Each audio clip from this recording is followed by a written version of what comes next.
शाबाश। Gold fish नारंगी होती है। आतिश फिशा से निकलने वाला लावा नारंगी होता है।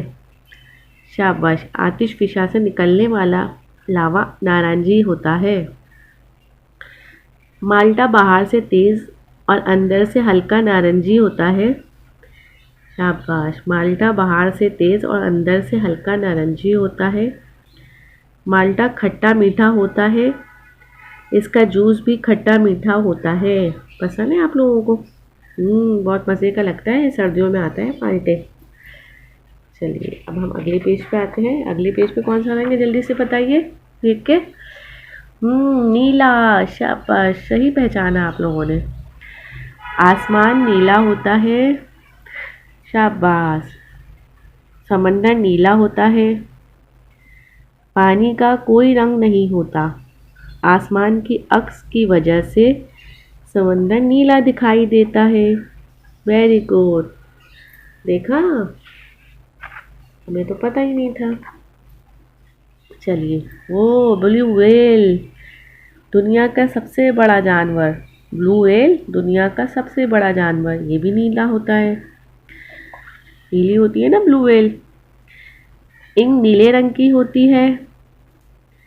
शाबाश। लाल और हरी भी होती है, लेकिन ज़्यादा नीली इस्तेमाल करते हैं।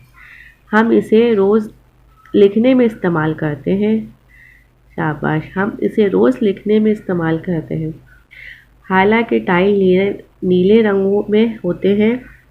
हालांकि एक अंदरूनी सिन की जगह है, उसके रंग टाइल्स नीले रंग में होते हैं। कीमती पत्थर नीलम भी नीला होता है। कीमती पत्थर नीलम भी नीला होता है। जी, अब अगले पेज पे आ जाते हैं। अभी जल्दी से पहचानिए कौन सा रंग है। पीला। शाबाश। ये देखिए पीला। चूजे अंडे से निकलता है तो पीला होता है। चूजा अंडे से निकलता है तो पीला होता है। अंडे की जर्दी भी पीली होती है। भुट्टे के दाने पीले होते हैं। शाबाश। लीमू पीला होता है और बहुत खट्टा। बहुत खट्टा होता है, सलाद में डलता है, मज़े से सब खाते हैं। निबोली पीली होती है और बहुत कड़वी। बहुत कड़वी। निबोली पीली होती है और बहुत कड़वी। शाबाश। सूरजमुखी पीला होता है।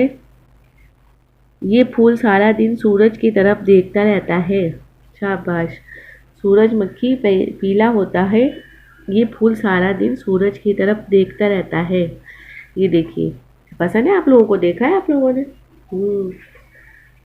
बहुत अच्छा लगता है सूरजमुखी, और ये सूरज भी पीला होता है। चलिए देखते हैं आगे है। चलिए, ख़त्म किताब।